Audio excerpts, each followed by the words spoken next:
Good morning again, everybody. Good morning. Oh, you can do better than that. Good morning. Good morning. Isn't it a beautiful day in Tucson in southern Arizona? We brought the world's greatest weather right here for our guests from Washington, D.C. and the White House. What a great day for us to be here hosting the Office of the National Cyber Director, from whom you will hear momentarily. But first of all, my name is Ian Rourke, and I serve as the Vice Chancellor of Workforce Development and Innovation for Pima Community College, and will serve as this morning's MC for the events. With that, welcome to our East Campus, one of 5 throughout the College District among many centers. And it is a beautiful campus to be enjoying this beautiful day. But importantly, we need to recognize that our campuses and today's event are being held on the ancestral lands of the Pasquayaqui tribe and the Tohono O'odham Nation, whose people have lived, served, and stewarded these lands since time immemorial. We also have some other guests that I'd like to acknowledge today. I believe she is still here, but do we have Nikki Lee from Ward 4 from the City Tucson Council? She may have had to leave. She was here earlier today. We also have the Pima Community College Board Chair and a former faculty member at this very campus in mathematics, Teresa Rial.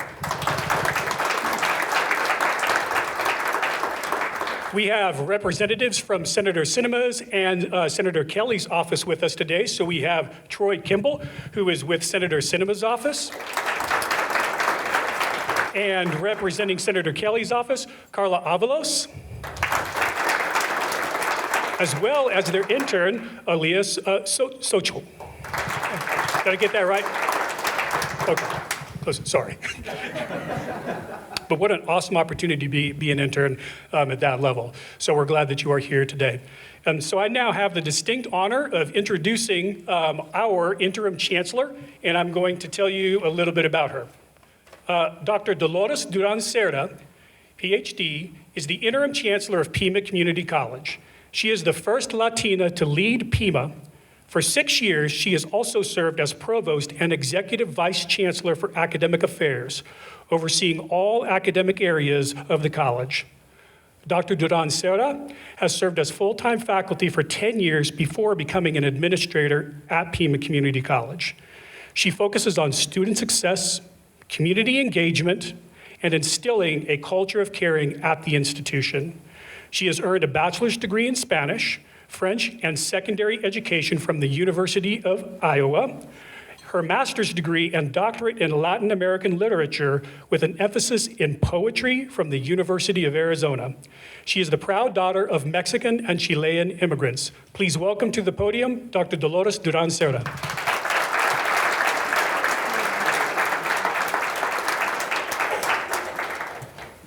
I'm a little shorter than Ian.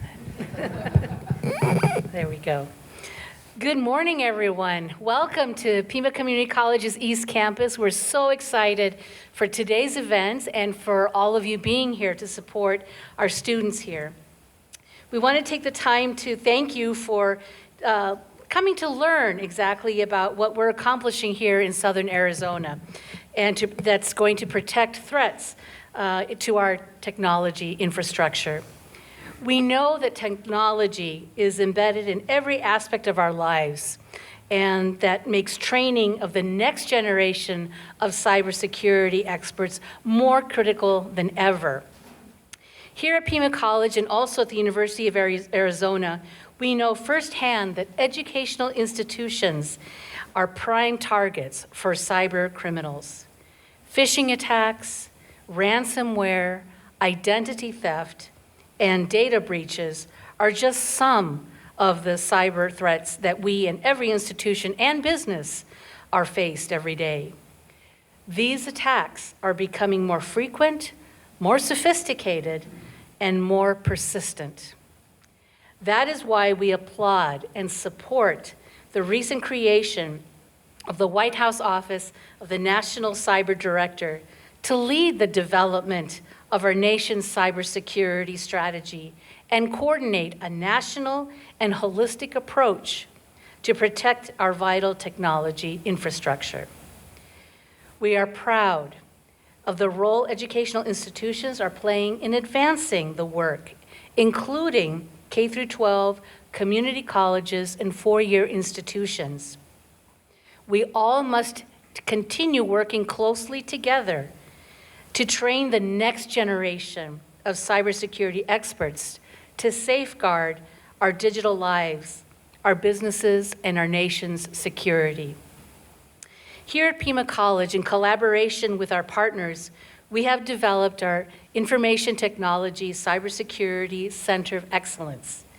And it's not only to train IT and cybersecurity professionals, but also to fulfill our mission to develop a highly skilled workforce in Southern Arizona. The IT and cybersecurity program is one of the largest and fastest growing programs.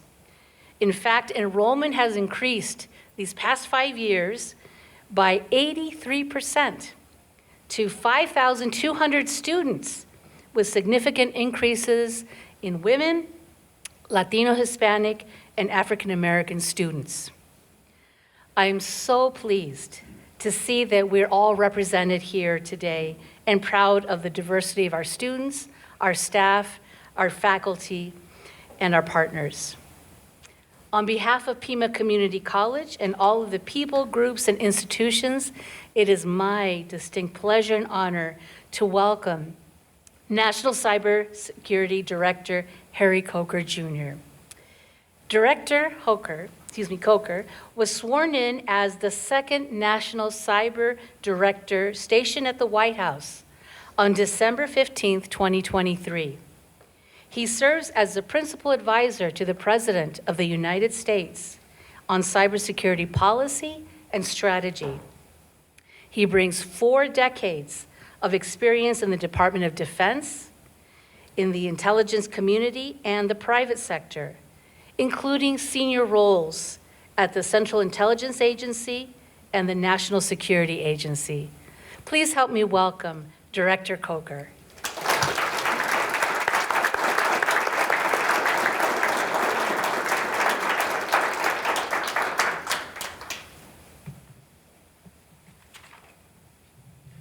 Good morning. Good morning. And thank you, Madam Chancellor, for hosting us here today at Pima Community College East Campus. Thank you to all the students and faculty for joining us today, as well as community partners, to include the University of Arizona.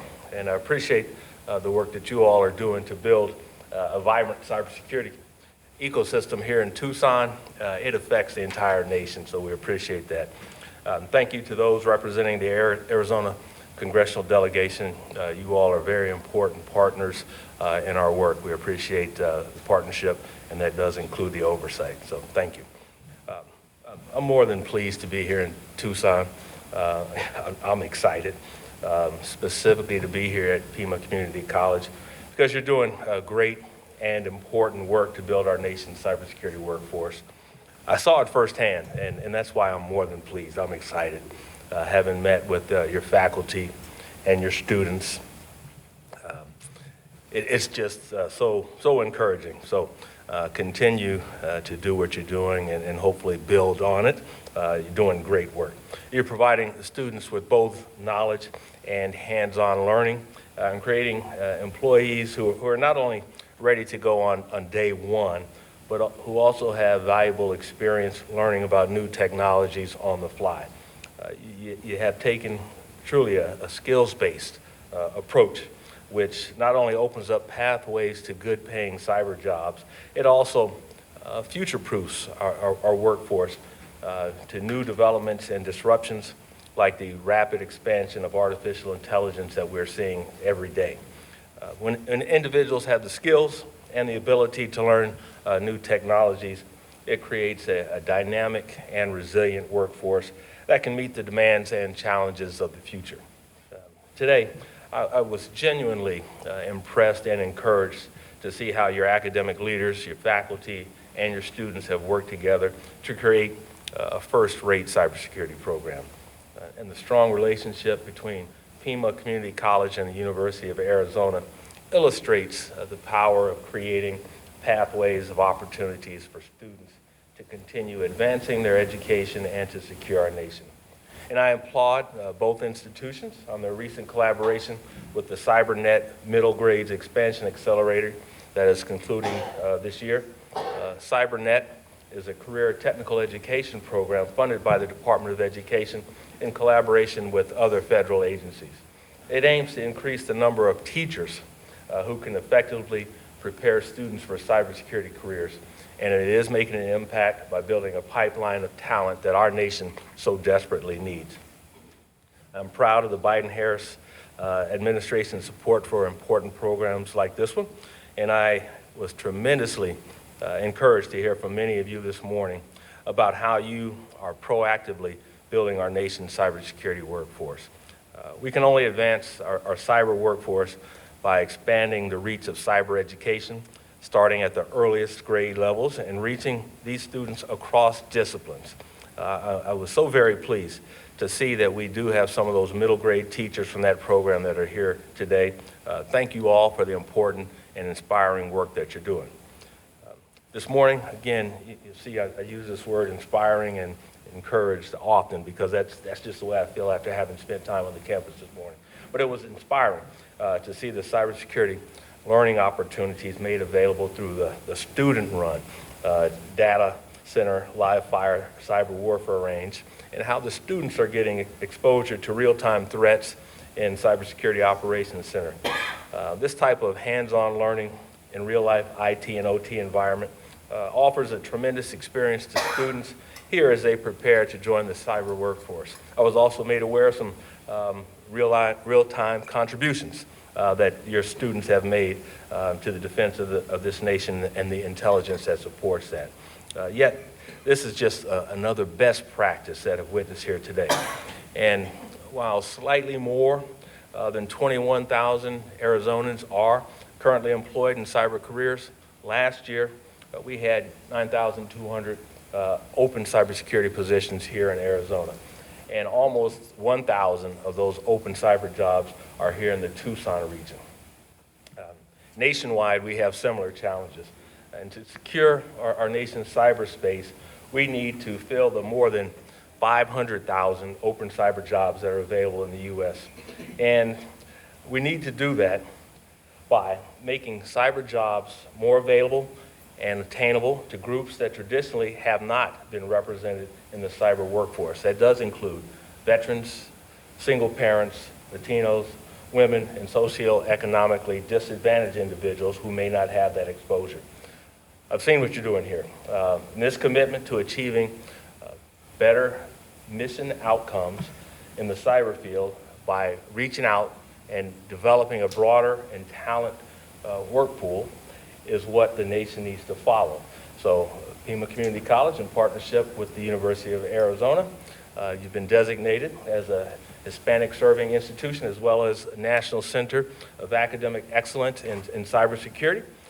Both Pima Community College and the University of Arizona are preparing students for good paying cyber jobs, and they are preparing these students to protect our increasingly digital world in every industry that needs it, and every industry does need it.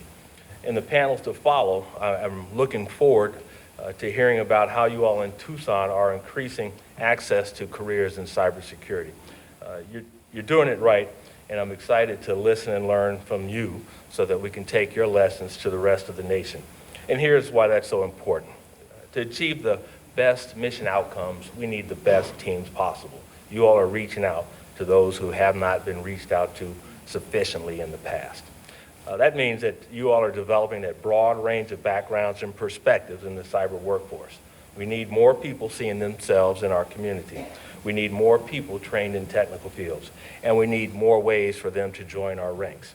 You all are leading the way here in Tucson, and to be very clear, you're not lowering any standards. You're developing better teams to enable better mission outcomes. Earlier today, I heard directly from some of your students who shared their stories of how they came to consider careers in cyber. Hearing the enthusiasm, the determination in their voices reassures me that we are on the right path to developing a resilient and dedicated cyber workforce. I heard from Aurora Sardina, an Iraq war veteran, mother, Latina, Tohono O'odham member, and now a cybersecurity expert. After completing her initial phase of service to our country in the military, she looked to cyber to provide a stable, fulfilling next step in her career. She came here to Pima Community College and was one of the first students to benefit from hands-on experience working in the student-run data center, putting into practice the concepts she was learning in class.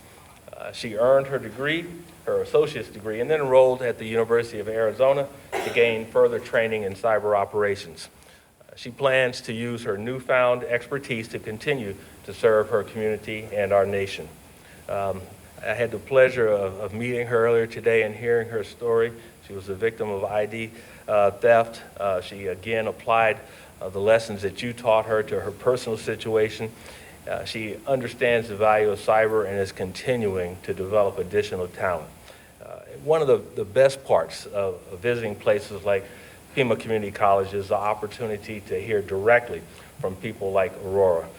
She's bringing her incredible expertise and her enthusiasm and her determination to the cyber field. She knows what I know. As a fellow veteran, you can continue to serve our nation with a career in cybersecurity. The work that Aurora is producing, that you all are pursuing, whether it be in the federal government or for a company, a school district, the state or a local government or any other organization. If you're in cybersecurity, you're protecting our nation. So Aurora, please stand so we can more appropriately acknowledge you.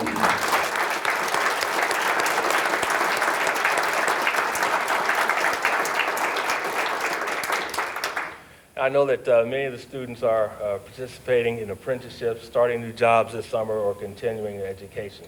Every one of these paths reinforces the importance of being a lifelong learner, a necessary skill in our business.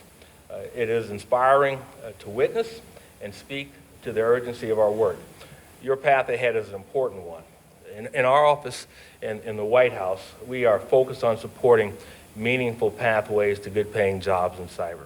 Last July, President Biden released the National Cyber Workforce and Education Strategy. Since then, we've engaged with communities across the country to spur the development of ecosystems of workers, educators, employers, and others. We have worked together with these groups and a growing list of partners to expand access and increase participation in cyber education and training. One way we're advancing this goal is by encouraging a skills-based approach to cyber roles. Just last month, the Biden-Harris administration committed to converting an entire series of technical employees that work in every federal agency and represent a majority of the federal IT workforce to skills-based hiring. Alongside this change, the administration is making a similar commitment to federal contractors who work shoulder to shoulder supporting our federal employees every day. This commitment marks an important moment in the vital work to build our nation's cybersecurity workforce, a mission that is imperative to our national security and it's imperative to our economic prosperity in an increasingly digital world. With this move, we hope, as the federal government, to lead by example, ensuring that more Americans, like the students here at Pima Community College, with valuable hands-on experience, will have access to cybersecurity jobs in the federal government, whether they are an employee or a contractor. To meet the cyber workforce demand, we need both high-quality educational institutions and federal investments that prioritize cybersecurity.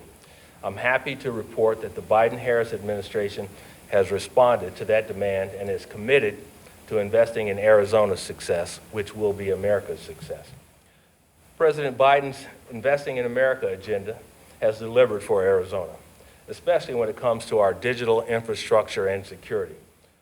Of the $7.9 billion in the bipartisan infrastructure law, funding headed to the Grand Canyon State, Arizona received $1.6 billion to provide affordable, reliable, high-speed internet access to everyone in the state. $11 million has been awarded to Arizona institutions serving minority and tribal communities through the Connecting Minority Communities pilot program. Over $30.2 million was awarded to right here in Pima County, funding a regional middle-mile fiber optic ring to ensure that affordable, reliable, and accessible high-speed broadband services can be provided to as many communities as possible through a 134-mile contiguous open-access fiber network in the surrounding area of greater Tucson and surrounding rural communities. These are really important investments in Arizona's digital infrastructure. We're also here supporting vital cybersecurity programs statewide. $6.7 million has been awarded through the state and local cybersecurity grant program to address cybersecurity risk and threats to information systems in Arizona. And thanks to other federal investments, the Arizona Department of Homeland Security's Cyber Readiness Program provides $10 million for rural school districts, local governments, and tribes throughout the states. That's real commitment, and that's tangible progress. But filling thousands of jobs in cybersecurity in this nation will require unprecedented coordination across the public and private sectors, as well as with employers, schools, and more. Everywhere we go, we find new partners that are willing to commit to helping us build the cyber workforce that America needs.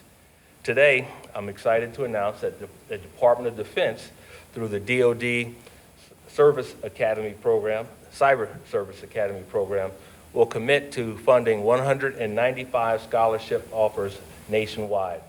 They build on the 168 scholarships already provided this year. Each scholarship will promote education in all cyber discipline, enhance DoD's ability to recruit and retain cyber specialists, increase the number of military and civilian personnel in the DoD with cyber expertise, and ultimately enhance the nation's cyber program. The program reflects the dedication of the Department of Defense and Congress to support higher education as a means to prepare the Department of Defense workforce and to protect critical infrastructure systems and networks for the department and for the nation. And let me close with a reminder about the importance of our mission.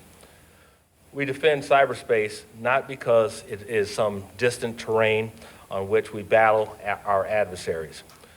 We defend cyberspace because it is interwoven into every aspect of our lives, because it underpins the critical systems that enable us to work, to live, and to play. We defend because it is a national security imperative.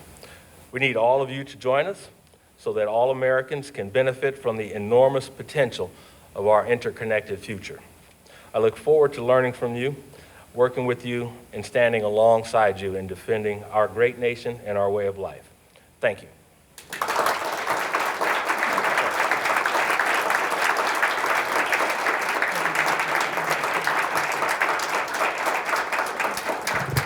Director Coker, that was outstanding. Thank you so much. Let's everybody give him another round of applause. That was a fantastic.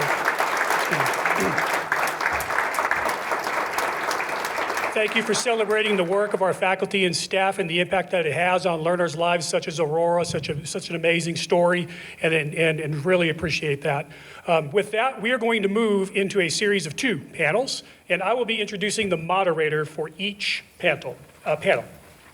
So first panel, aligning our cyber education system and ecosystem from middle grades to careers, is going to be moderated by CU Mo, the Assistant National Cyber Director for Workforce Training and Education at the White House Office of National Cyber Director. CU?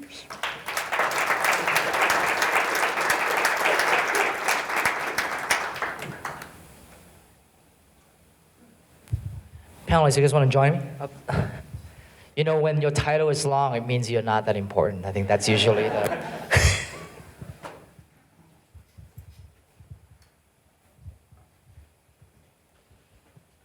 Well, first, thank you so much for joining us today. I think the director just have to step out to take a call and potentially talk to some folks, and then he's going to be back. So, you know, we should finish this panel before he comes back. Well, why don't we sort of start with a round of introduction with your name and title before I set the context of why we're talking today. Go ahead. Yeah, so Chris Bonhorst, I'm the Academic Director for IT and Cybersecurity here at Pima. Hi, I'm Ruth Heaton. I'm a science teacher at Apollo Middle School in the Sunnyside School District. Hi, I'm Rob Hanemichael. I'm an assistant professor in the College of Applied Science and Technology at the University of Arizona. I was also the lead of the CyberNet middle grade accelerator that the director mentioned. Hello, everyone. Aaron Ball, Director of College and Career Pathways with the Center for the Future of Arizona. Okay, great. So let's set some context about why we're doing this, why we're having this panel, right? So we at the White House, we like to go around the country because we know that from the White House, we don't know what actually works in the real world. So we make sure that we go out to the country, right, to all parts of the country to talk, to really learn from all of you. And when we run into programs and practices that we like, we want to use that as an opportunity to highlight them and then evangelize it on your behalf.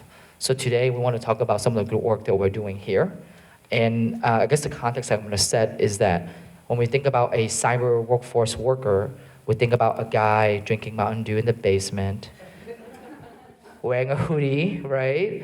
Hacking and defending and rescuing, defending our nation. But we all know that in reality, that is no longer true. That is not the cyber workforce of today. And we need to change that perspective. And to change that perspective, we need to start earlier in our education system, right? I've been talking about, hey, perhaps we should have like a Top Gun kind of movie for cyber people, but until that's done, we need to start with the education system for now, right? And the good thing about this is that when you think about cyber workforce, it's not just about the people with technical degrees. It's also people with liberal arts degree. The principal deputy from ONCD is actually a philosophy major, for example, right? So we need to make sure that folks learn the skills early on in the middle grades so that they have some interest. We need more educators to be able to do that. And from there, they have the skills that can future-proof themselves, right, from the disruption of the future.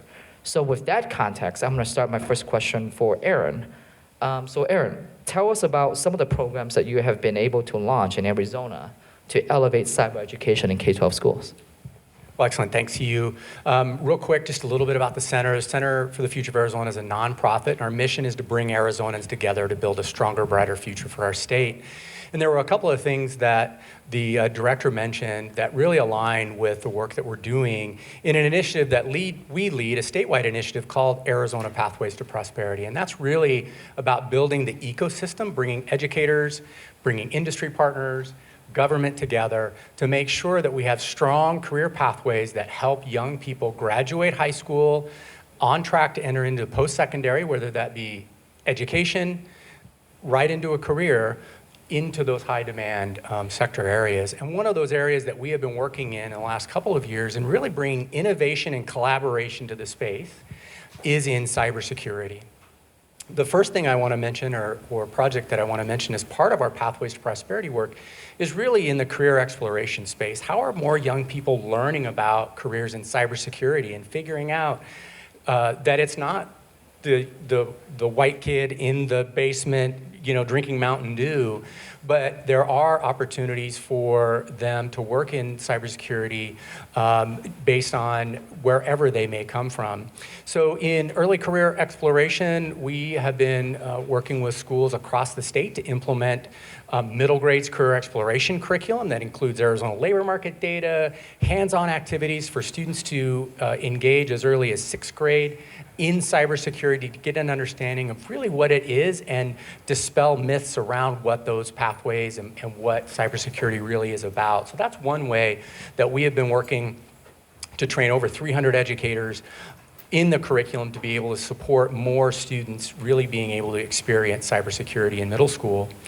The second way is really in close partnership with Pima Community College, 6 other community colleges, and 12 high schools across the state through the United States Department of Education grant that is really focused on encouraging more underrepresented students, women, students of color, students from low-income backgrounds, to enter and persist in cybersecurity pathways. And to date, over the last 5 years, we've seen several hundred more students enter into those pathways, earn dual credits in those pathways, which means college credit while they're in high school, industry certifications that are aligned to high-demand cyber pathways as well. and really starting to impact their post-secondary trajectory through that particular grant and our work with Pima Community College and those 12 high schools. And then the last area of innovation is really around work-based learning. Things like internships and apprenticeships. It can be a real challenge to get a high school student into the workplace.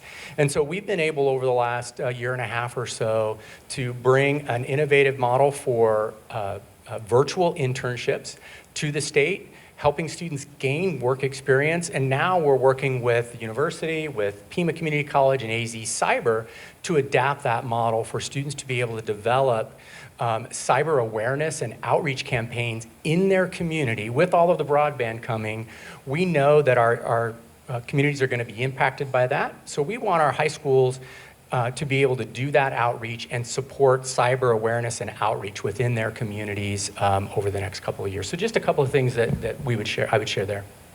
Thank you so much. I think you make my job really easy in a sense that like we're aligning in a lot of these different things, right? By the Biden administration, we have invested more than $400 million so far across the United States on registered apprenticeship, for example, to encourage work-based learning, right? But the thing is, there's only so much that the federal government can do. Like a lot of all this work requires partnership with state and local leaders, academia, and local employers, right? The reality is the needs in Tucson and Arizona is very different from the needs of like Texas, San Antonio, Texas, or Tampa, Florida, because the employers are different. The student population is slightly different, right? So a lot of times a locally driven plan supported and sponsored by some of the federal funding is the more effective way to go because you know the population better than we do. So now we're going to pivot to Rob here to talk about your involvement in CyberNet, CT CyberNet. Maybe talk about CyberNet. You were doing that in Dakota State, and then before you move here, tell us about CyberNet. Tell us about what you're bringing to Arizona. So in 2020, I was approached, myself and then 2 other universities across the United States, to offer what they called the CyberNet CTE Academy. And at that time, it was kind of designed for high school teachers. And so the first year, of course, COVID happened. So then we moved into that. It went virtual, and we had 10 teachers that were involved in it. And at that time, we started to learn a lot about the barriers that teachers have, right? Of course, there's time and those type of things, but a lot of teachers were a little bit scared on the topic itself.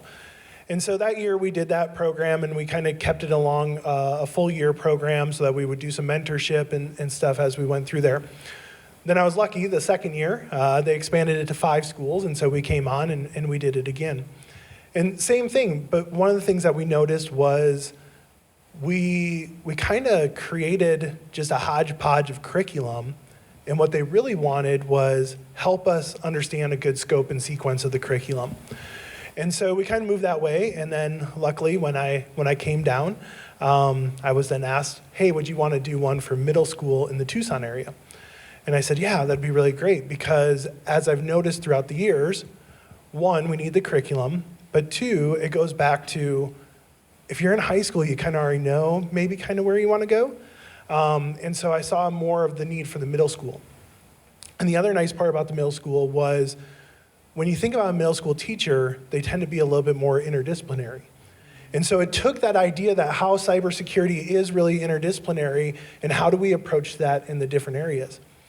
The other really fun part of this, and I think today is a great example of it as well, was when I was in South Dakota, we were the thing. Like the university I was at, we were the thing. Anything cybersecurity, you went to us. And then when I came here, it was like, oh, I met Aaron, I met Chris, I have other people. And it was all of a sudden you had this huge group of partners that all wanted to do the same thing. And they wanted to figure out how they could help each other. The other thing that I quickly found with a lot of our teachers that were part of our middle school one was just their excitement. There was still that fear, right? There was still that fear, but then there was this excitement. And as they found just 1 or 2 things that they were interested in, they said, oh, I think I can do that in my class. And so I think really building the ecosystem in this area has been really based on partners. And I think today, right, with all the different partners that came to put this event together, it shows that we all have this common goal and we want to get there.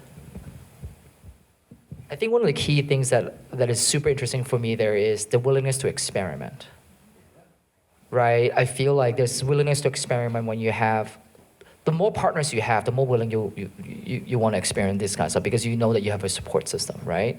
So Ruth, can you sort of talk about your experience, in the CTE CyberNet middle grades expansion program that you've been involved in? I think you have a mic over there. Thank you. Yes. I have to say, when I first decided to take the course with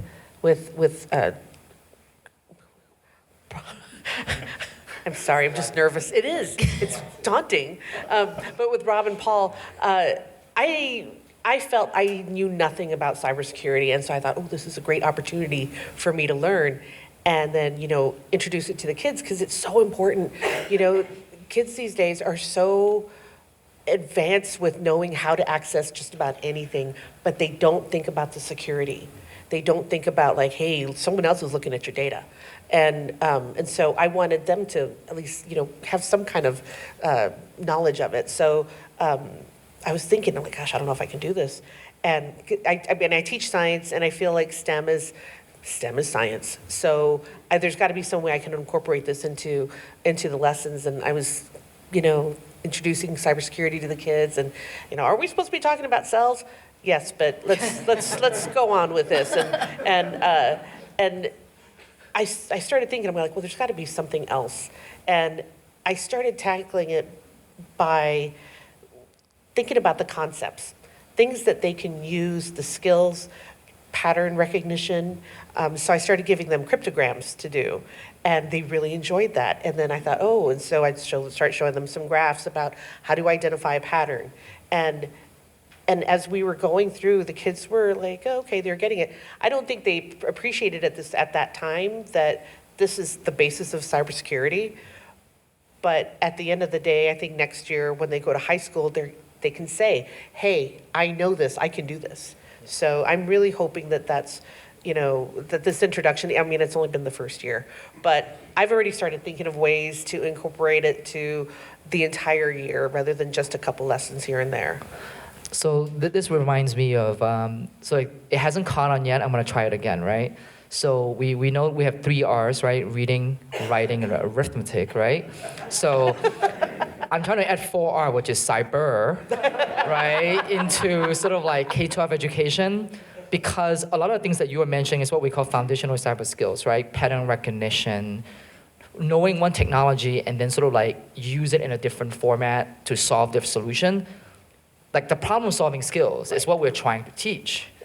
The investigation, sort of like uncovering things, tinkering is what we want to do. Call it cyber, call it technical, whatever. Like that's what we want to get done, right? So that they have the skills to learn more skills in the future. It's what so cyber, 4 R's. It's what I'm trying to push for. It hasn't caught on yet. Maybe one day it will. So Chris, coming from Pima, you guys are involved in the accelerator program. So tell us about the role that you have here in this partnership and collaboration.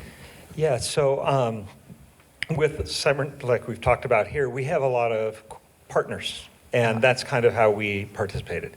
The facility that you went on a tour with earlier, with our cyber warfare range, with our data center, provided the location and the hands-on experience that the teachers were able to immerse themselves in that. And that piggybacks into the other ways we support our middle grades and K-12 currently. As an example, we bring other middle grades in for half-day workshops. And it's really intriguing to see when these kids get brought in. They're going because it's a field trip, not because they necessarily care about cyber. But they get out of the classroom, and they're coming for half a day. And they go in the cyber warfare range, and they start learning these things, whether it's ciphers or, they just get to play with something that they never even thought, they didn't know what they didn't know. And opening their eyes like that is the key. If you can open their eyes, maybe they won't go into cyber. Maybe they're still going to go into nursing, but you know what? Now they're going to be great security in their nursing job. We need to encourage that. The other thing is we work with Cyber Patriot with the Vail School District a lot. They do most of their competitions, things like that at the school, right? And they have a club as well. But when they go to competitions, they come to our Cybersecurity Operations Center. Now they've got 34-inch curved screen displays. It's the environment that really gets them in the mood, right? They really get to see what's out there. And I think that's key because a lot of these students that we see, especially coming from these underserved communities, they may not even have a computer at home. Yes. They may not have internet. They may have one computer that they're sharing, and they can't experiment because if they do, they're going to break the family's computer, right? And what do they do when we come in the range? We encourage them to break it so that that's how they learn. So providing those spaces is really where it's at. And we do that through the partnerships, like Manny Felix's AZ Cyber Initiative. Their camps are held here. We're not reinventing the wheel. Right. We're using our spaces, our facilities, for him to do what he does best. So the key thing here is having the exposure for the kids 100%. to be able to sort of like play with some of these things in a way that is like not schoolwork, but get them excited about it. And even if they go to nursing, for example, the example you were saying, now we have like cyber in healthcare, right? Like we have seen some of this news before, or if you even want to go to energy grid or work in a water utility plant, they're bringing those skills. So I know that we only have a few more minutes, so the quick fire question here is, a lot of the sort of feedback that we have received when we travel around the country is that if you teach cyber in K-12, what are you taking out from the curriculum? Because teachers have limited resources and time and whatnot. So what is your one quick response to all of that, based on all of your experiences? You don't have to. You don't have to take anything out. You add it. It's I don't want to say it's easy, but that's what you do. You don't have to take anything out of your curriculum. You add it in. And there's a multitude of ways of doing it, but yeah, you just add it in. You do not have to sacrifice anything. Yeah, I was just going to say the same thing. I think we can demonstrate there's ways to weave it in. You're hitting problem-solving skills, critical thinking, all of those things, right, that we want students to be able to do. Okay. Just tying back, cyber skills are part of every job. So we can integrate it into no matter what the job is. If they're taking automotive, guess what? They're going to need cyber. Integrate it. It's not a standalone thing. It doesn't need to be a separate class. It needs to be integrated. Yeah, I mean, I'm just going to say everything everybody else just said, like, it is. I think, as I've worked with teachers, they first kind of focus on, oh, I have to make a whole new course. And it's not about making a course. And I think that's why Ruth doing it in science, or how we tell them, how can we do it in history class? How can we make it more of an interdisciplinary type topic? And I think that's the one thing that we found as we host different cybersecurity education and professional development, we tend to attract first the computer teachers, right? And a lot of times I go back and I'm like, I don't need them. I need the other teachers inside there. I need the teachers that are teaching English and history, and how did cybersecurity play a role throughout history? How do we use confidentiality inside of nursing or in medical stuff or in banking or business, and really hit on that interdisciplinary without taking something out and just layering it onto there. These are fantastic. I hope you guys can do more of this work and continue the work. A lot of your talking points here are essentially what we have been saying, right, from the White House. So on behalf of the White House and the Biden-Harris administration, I just want to thank all the panelists, as well as everyone who's involved here in kind of building this ecosystem. Truly, it's a team sport. We won't be able to do this individually, but together we can kind of get it done. And I look forward to be able to highlight and elevate more of your good work in the future.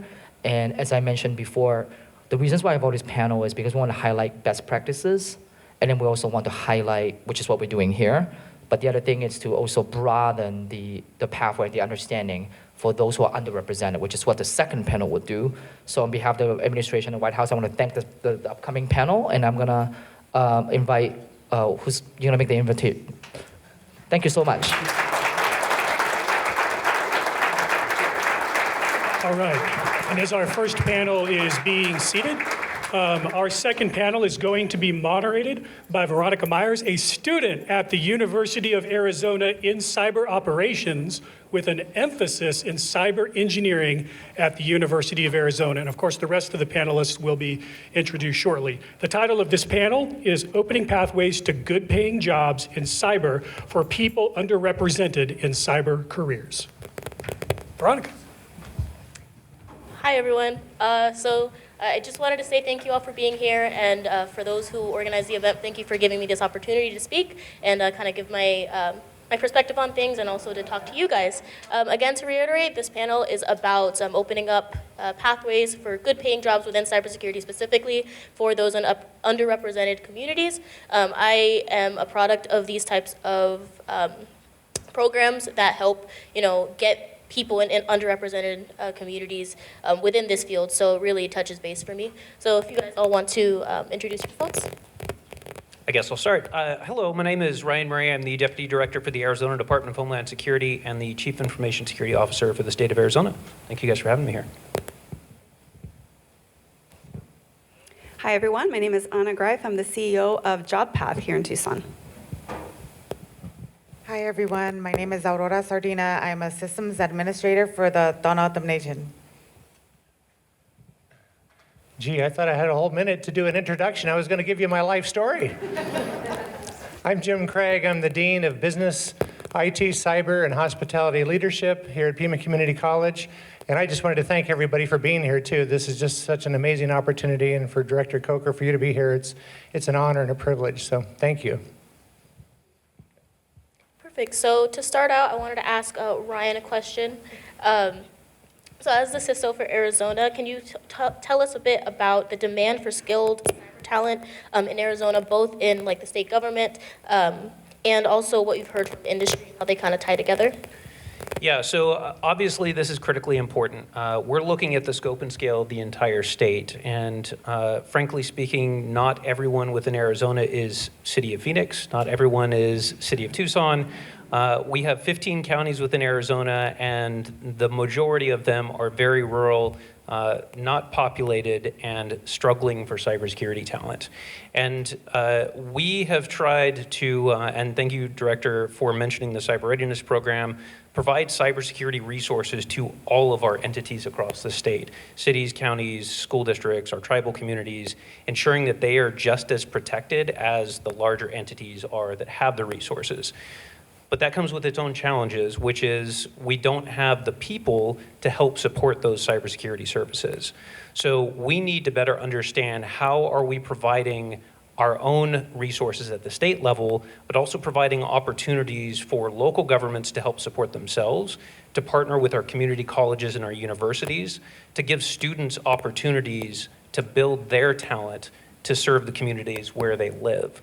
Because it shouldn't be a matter of, I live in the city of Phoenix, I go to ASU, I now can get a good cyber job. Anyone in Cochise County, anyone in Santa Cruz County, anyone in Graham or Greeley County, everywhere in the state of Arizona has cyber challenges, and they're defending against the same attacks that we're seeing everywhere. So we should be able to source and bring talent directly from those communities to help them defend themselves. Perfect, thank you. And I like how you touched on making sure even the rural communities are being seen, because I actually grew up in Cochise County, so I recognize the outreach there, especially from Cochise College, and it's definitely directly impacted my life. Moving on to Anna, could you talk about how you're connecting businesses with the education systems to develop local cyber workforce and education ecosystem for Arizona? Sure. So first, a little bit about JobPath. We help students persist and complete their program of study. We work in various different industries that are in high demand that lead to high-paying jobs. Our participants are adults. Our average age is in the low 30s. So our students are low income. They have families already. They probably had a failed career already and are now looking to find something new and different that they can do. And so in a certain way, we are on the supply side of the labor market. So we speak to employers constantly. We want to make sure that our efforts are aligned with the needs of our local workforce and our employers. And we hear it everywhere from every industry. We just had a conversation about accounting with some of the folks here. There is not enough people. So aligned with that, we're trying to incentivize students to go into certain careers, such as cyber. The main role that JobPath plays in this is reducing barriers to completing their program. So when students decide that they're going to go into an IT career, any career for that matter, but specifically here in cyber, there are so many barriers that stand in their way. Number one is they don't know what that means. That is the biggest thing. All of the career exploration that we spoke about in the younger grades, that doesn't happen for adults. That ship has sailed.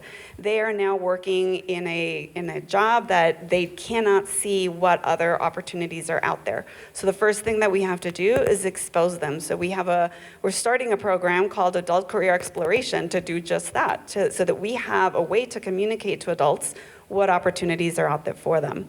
But then even after they choose to go into cyber, they have to somehow get some training. And the opportunities out there, just the different ways that you can get training are overwhelming.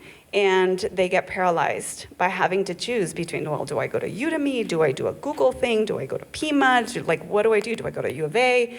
Can I get a job? What is that job going to pay? So we help these adults navigate that and figure out what is going to be really the shortest way for them to get into that job. That's going to be an entry point so that they can later access better paying jobs. And then finally, there's that communication piece between the student and the employer. I'm sorry, but employers are not doing a great job of explaining what they're looking for to talent. When you read a job description, it looks like gobbledygook, even to people who are in the industry. And so when we have our participants who maybe have gone through the training and they've got the skills and they've got a transferable skill from a different industry, whatever the case may be, they read these and they're like, no, I can't do that. Well, they don't actually know. So we have to walk with them and explain what the lay translation of that job description is so that they can apply, build up their confidence, and then ultimately make a good impression when they go in either with a resume or for an interview. So it's multifaceted, right? It's complex for those of us that are in this and have been doing this for a long time, trying to translate to the general population what exactly it is the opportunities are. It is a huge challenge. And so for the participant on the other side who's trying to get into that job, overcoming all of these barriers, it's a miracle that anyone actually makes it through. So congratulations, because you've done a great job. And you. Thank you. I just want to recognize how you talked about people going into cyber as like a second career. I started out at UA main campus, and then I went to U of A South, which is where the College of Applied Science and Technology is. And I noticed that, all my classes are online, but I noticed that more than half of my classmates are all on their second career.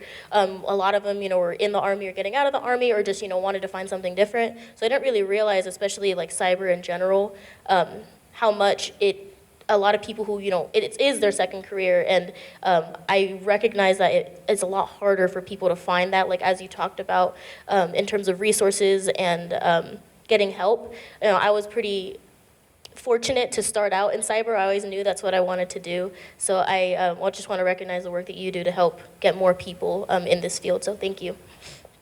And Aurora, I know we talked a little bit in the other student panel. I just want to say your path is it's really inspiring, and it's really cool. So thank you for talking about it a little bit before.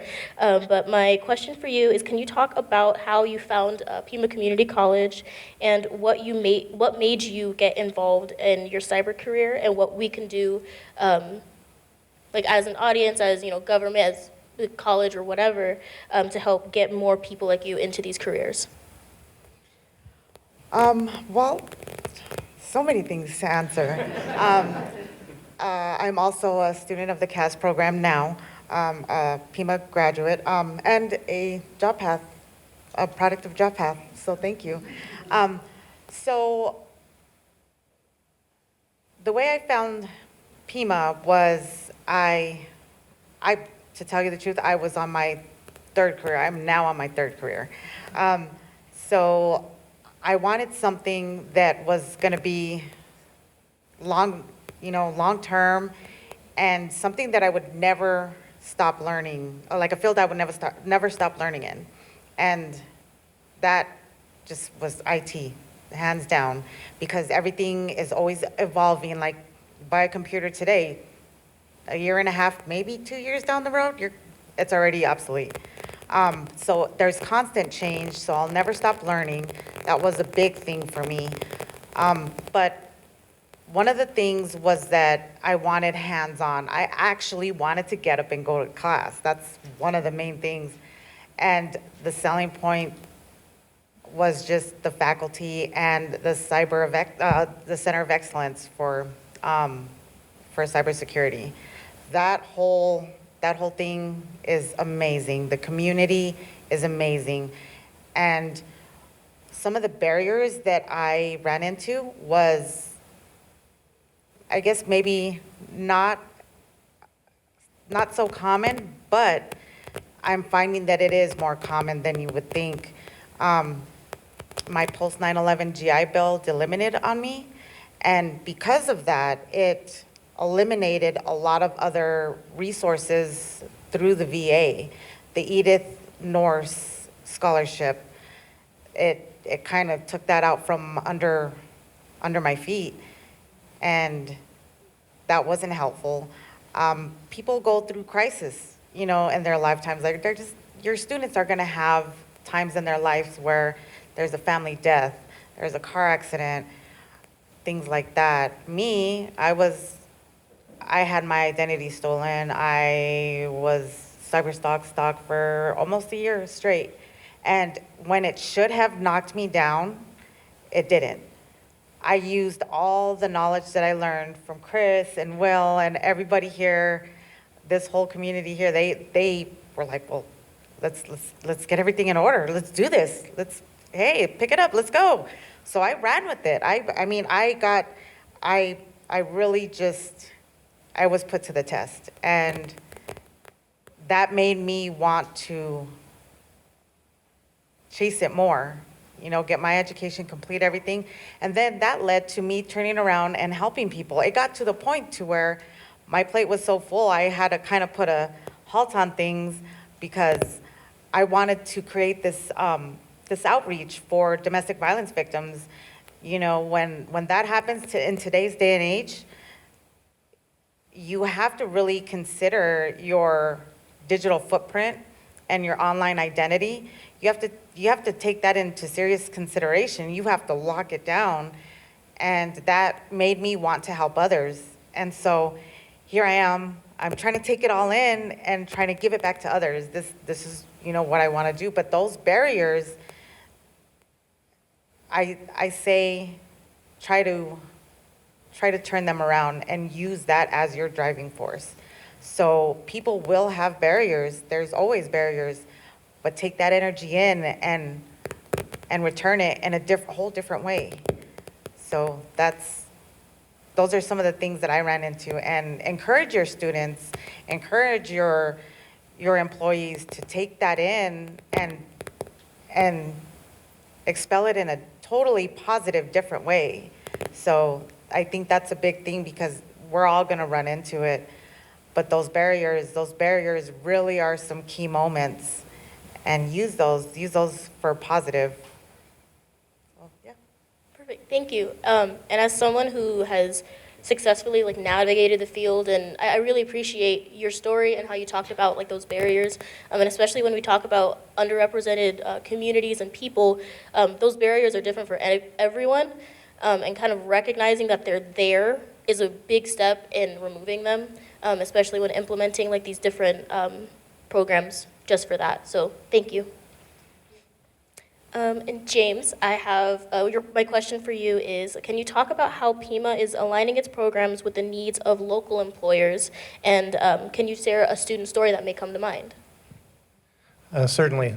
Well, let me start off by saying, Aurora, you're not a hard act to follow, you're an impossible act to follow. I'll do my best, though. So Pima aligns with so many different elements of the cybersecurity ecosystem to really try to expand and make the accessibility for cybersecurity education, for cybersecurity careers available to everybody in the community. We team with everybody that you've seen on both of these panels extensively. Just so many success stories. I mean, Anna and JobPath has been phenomenal. I know of 6 students alone that would have had to drop out of the program and not finish if it wasn't for Job Path. They got that support, and they finished and they graduated. So many different success stories like that that have to do with all of these partnerships. We have scholarships from the city of Tucson that benefited 88 students so far. It's just amazing work, amazing access to the community.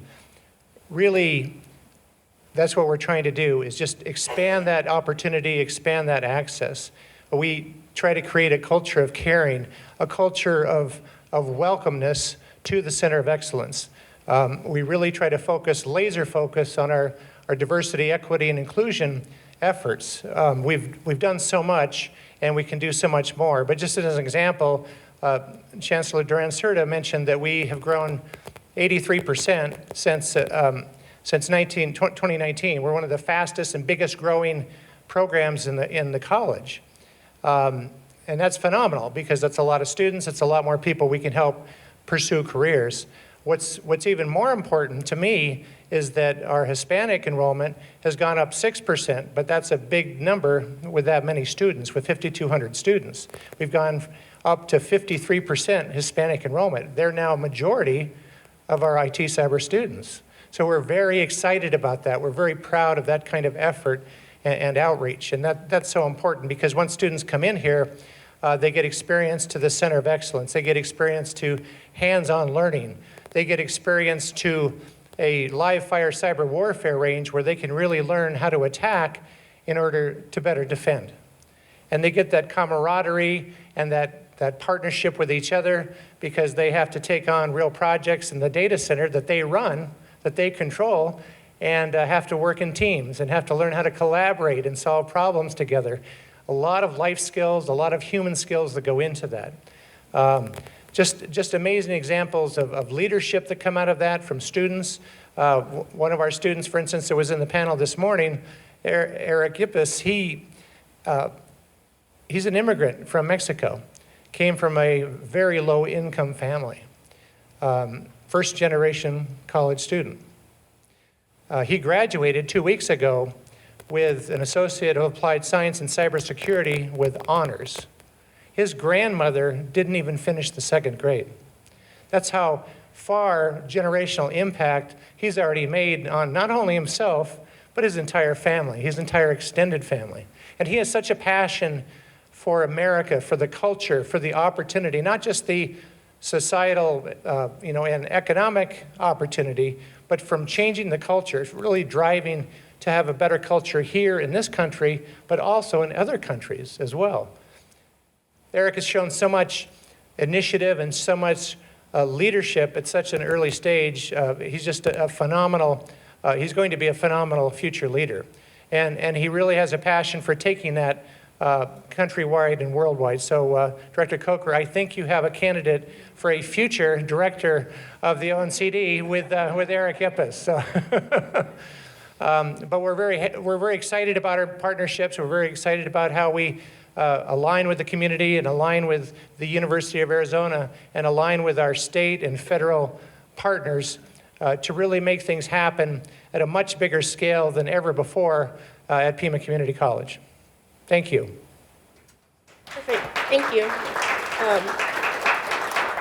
And I do want to kind of reiterate, it is, like someone on the first panel said, it is a community effort, a collaborative effort, and I just want to thank you for your part in it. And if anyone, I know we only have a few minutes left, but one last question if anybody wants to chime in. If you have one piece of advice for students, employers, government officials, academia, or whoever, what would your advice be? Oh, geez. Do I have advice for everyone? I guess just piggybacking off of what you already said, right, is that cybersecurity is such a broad and all-encompassing field that people need to stop thinking that stereotypical cyber professional, what that looks like. There's so many different wiggly paths into cybersecurity nowadays that we need all of the diverse lines of thought. We need all of the diverse backgrounds. And frankly speaking, we're trying to solve problems at the community, at the state, and at the national level that if we're not bringing those voices to the conversation, we are doing a disservice to those communities. So we need to make sure that everyone is participating in this conversation. Everyone is helping to defend their communities. Everyone is helping to defend the state and help helping to defend the nation. So become part of the community, join the conversation, and come help us do what we're trying to do. I just want to say that when you really get down to the nitty-gritty, we all have cybersecurity experience in one way or another, and it's just a matter of building upon that. You know, when you're setting up your home network, when you're changing your password, when you're going through and setting your profiles to private, we all have that experience. So we all have a chance to build on it, essentially. And I think that's a great starting point. So I would just like you to consider that. Okay, so yes to everything that you said, and you, because you're a great example. For those that do finally find themselves in a pathway towards a cyber career, stick with it, because as you stated, there's just such a different array of jobs for every personality, every skill set. If you want to be in cyber, there's a place for you. And seek out those resources that will help you get to the finish line, because this is a room full of people that want our students to succeed. It is in all of our best interest. And to employers, I would ask that you find ways to make these careers more accessible. Not from the skill set perspective, because we know there's a skill set that is needed and you need the training, and that is not up for discussion. But really, how do you explain what the job entails? How do you explain to your HR department, to your talent acquisition department, what skill sets they're looking for? And what are the proxies that you're using? If you're using a 4-year degree, please rethink that. Please find ways to build a pathway, an on-ramp for individuals to start with a small skill set, maybe a personal experience, build on that at the community college, and then maybe use tuition reimbursement to support a bachelor's career. There's ways, I think, that employers can demystify cyber careers to get more students and more individuals involved. I have a single word of advice, passion. To educators, have passion for what you do. You have one of the most important jobs in the universe. Take it seriously, have fun with it, but find and keep that passion, because the work is so important. To students, passion. Have passion for your studies. You know, dig into it. Find joy in what you're studying and what you're learning. Find that path and that mission for your life that's exciting for you. Really do that. And then employers, have passion for this ecosystem. Work with us. Work with each other. Let's develop a much bigger ecosystem than we have now, a much more effective ecosystem that ties everything together when it comes to the cyber ecosystem. So, in short, have passion. Thank you.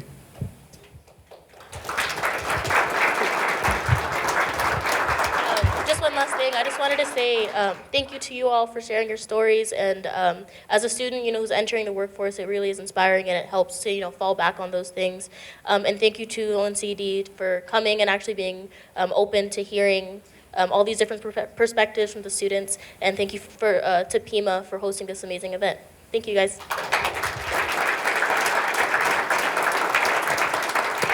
All right. Thank you so much, panel 2. Let's give both panels a round of applause one more time. They were phenomenal.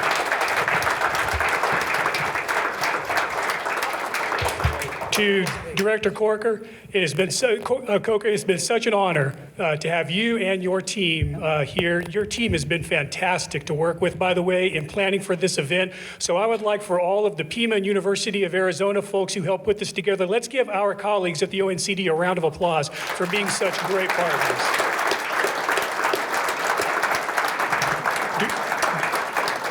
Again, Director Coker, to host you in Tucson, Arizona, and Southern Arizona, is somebody who's directly advising the President of the United States, directly advising our national government. Thank you so much for selecting all of us. As you can tell, it's not just Pima Community College, but the ecosystem.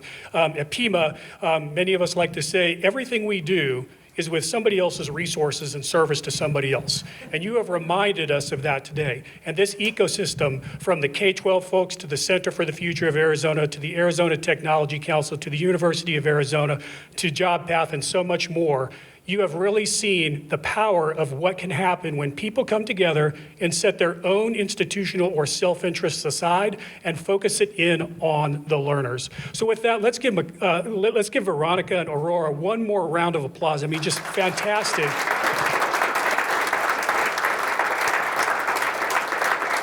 Because at the end of the day, it is about the country and our security, but it's really about you and what we need to do in order to help empower you to help continue to change lives. We are not done if you still have the time, because if you want to mingle with any of the panelists or anybody else who's remaining, we have food in the back. And so we will uncover that hot food here shortly, and people will be around. But I have a couple of other people I would like to thank. I may miss certain individuals, and that is not purposeful omission. Please let me know of my mistake, either publicly or in private, and we will seek redress accordingly. I'd like to thank Dr. Jade Bourne, who is the Vice President of the East Campus, for his hospitality and helping everything move smoothly today. I'd like to thank Rob Honemichael from the University of Arizona for really embodying partnership and not competitiveness in higher education and helping us bring this together. So thank you, Rob. I don't know where he is. There you are, Rob. There were more than these people I know, but I would also like to thank Phil Burdick, the public relations team, and all the media folks who have really helped put this together behind the scenes. So thank you to all of you. I'd like to thank Steve, who works in our cyber warfare range and has really just been phenomenal all day long with the microphones and making sure everything is where it needs to be. I'd also like to thank the members of the planning team who really bring this together, starting with none other than Jim. Where are you, Jim? Jim Craig, Chris Bonhorst, Victoria Clark from the Workforce Development Team. Just thank you so much, everybody. It's been an honor and a pleasure. And with that, we wish you a great rest of your Thursday and this beautiful week. Thank you.